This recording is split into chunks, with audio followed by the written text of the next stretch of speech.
And if there's one thing that the world could use a whole lot more of right now, it's nuance and patience for the deeper story to emerge. Some parts of my story may offend you. The person I was at the beginning, the person I have become, or the reality of how it all went down. But I hope you will still take note, because these are the real stories of what happens when our deeply held convictions about God and country and ourselves and others converge, and we cannot control the outcomes. Why do I feel so wounded? Who am I, really? Am I brave enough to stay in relationship with people who are drastically different from me? Who are the good people and bad people? How do I know? Am I willing to pay the price for what I say I believe? Is there a better way to live than the way that was handed to me? Will I tell the truth if it costs me everything? These questions have proven to be the real battlefield for me and for the people I left behind. And they are the most central questions for anyone in my inner circle today. I've worked to share these stories with utmost vulnerability because that is the kind of leadership I have most needed and had the most difficulty finding as I've negotiated my way out of the way things are in search of the more beautiful world. Writing this book was deeply healing and instructive for me, but I wrote this book for you.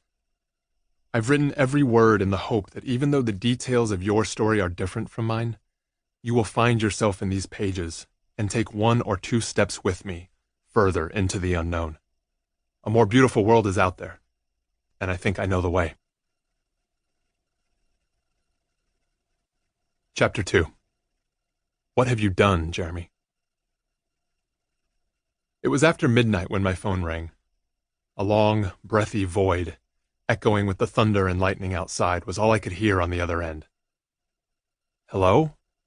I repeated. What have you done, Jeremy? What have you done? There was no hello, no introduction, no context, just the voice. This was Iraq, and everything in our life was already falling apart. Our family was under attack. Our kids were being threatened, and the grassroots organization we had started in order to end war was on the brink of extinction. I had no idea who I was talking to, and no idea what I'd done. Who is this? I said. I was tentative. I could not afford to be indignant. We were under siege enough already, and this call fit right in with everything else going on. I knew better than to overreact before knowing what I was up against. You don't remember me? He asked. A bolt of fear shot through me. Now the voice was offended. But I wasn't being evasive. I just didn't remember. My former right-hand man, a local Iraqi guy named Kochar, had been laying traps against me with high-ranking government security officials and in the local bazaar, saying I had been conning poor Iraqis out of their money in the name of charity. One of his lies said I had duped unsuspecting villagers into paying for their children to have expensive surgeries they didn't need. The rap sheet of lawsuits and accusations against us was getting long. Harvesting organs for the Israelis, trafficking terrorists out of Iraq, and working for the CIA. A country emerging from decades of dictatorship is nothing if not extremely paranoid and conspiratorial. Rumors get traction fast. Reputations are ruined in an instant. And once a story is out there, it can be impossible to put the genie back in the bottle. I was getting calls from friends warning me that my name and my likeness were being invoked in local barbershops and chai houses. The tall, skinny American with the shaved head was exploiting poor children and their families who were already vulnerable from war.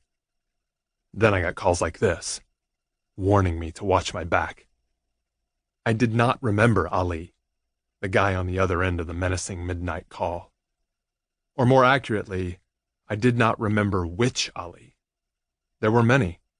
Alis I'd met over tea, Alis I'd visited in villages, Alis I'd had in my home.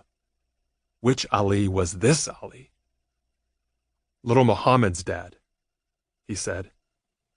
Do you remember me now? Oh, I did. Why have you stolen my wife's honor? He said. He never raised his voice.